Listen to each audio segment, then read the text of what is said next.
আসসালামু আলাইকুম। চলে আসলাম নতুন আরও একটি ভিডিওতে। আগামীকাল বাংলাদেশ বনাম পাকিস্তানের মধ্যকার 3 ম্যাচ টি-20 সিরিজের তৃতীয় অর্থাৎ শেষ টি-20 ম্যাচ।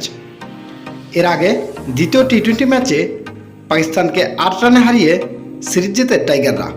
এই জয় বাংলাদেশের ইতিহাসে এক মর্মান্তিক দুর্ঘটনার সাক্ষী। সেই শিক্ষার্থীদের উৎসর্গ করেন টাইগার কাপ্তান লিটন কুমার দাস। আবার এটি এশিয়া কাপের আগে শেষ সিরিজ। এদিকে টানা ব্যর্থ হওয়া নাঈম শেখকে একাদশে কেন রাখা হচ্ছে তা নিয়ে চলছে জল্পনা কল্পনা। তবে তৃতীয় অর্থাৎ শেষ টি-20 ম্যাচে হোয়াইট হাউসের লক্ষ্যেই মাঠে নামবে বাংলাদেশ। তো চলুন এক নজরে আমরা দেখে নেই হোয়াইট হাউসের লক্ষ্যে নামা তৃতীয় টি-20 ম্যাচে উভয় দলের সেরা একাদশ এবং ম্যাচের চূড়ান্ত সময়সূচি। প্রথমে আমরা দেখে নেব বাংলাদেশ দলের সম্ভাব্য বেস্ট একাদশ। Number 1 Parvez Hossain Emon, opening batter. Number 2 Tanzid Hasan Tamim, opening batter. Number 3 Liton Kumar Das, captain and wicket keeper batter. Number 4 Towhid Hridoy, top order batter. Number 5 Shamim Hossain Patwari, middle order allrounder. Number 6 Jaker Ali Anik, middle order wicket keeper batter. Number 7 Mohammad Saifuddin, middle order fast bowling allrounder. Number 8 Nasum Ahmed, spin bowler. Number 9 Rishad Hossain, spin bowler. Number 10 Shoriful Islam, fast bowler. And number 11 Mustafizur Rahman, fast bowler.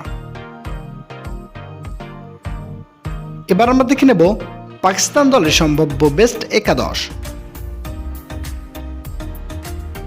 Number 1 Saim Ayub, opening batter.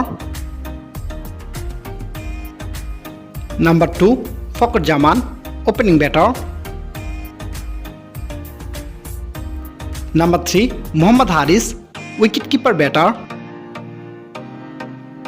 Number 4 Sahibzada Farhan, top order batter. Number 5 Salman Ali Agha, middle order all rounder and captain. Number 6 Khushdil Shah, middle order allrounder. Number 7 Faheem Ashraf, middle order fast bowling allrounder.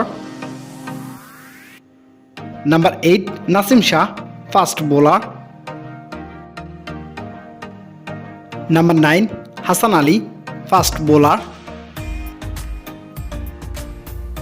Number 10 Haris Rauf, fast bowler. And number 11 Abrar Ahmed, spin bowler.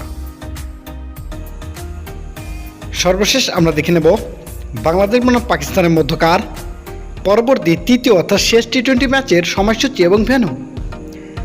তারিখ আগামী 24 জুলাই 2025, সময় সন্ধ্যা 6টা Bangladesh time এবং venue Mirpur Sherebangla জাতীয় cricket stadium, Dhaka.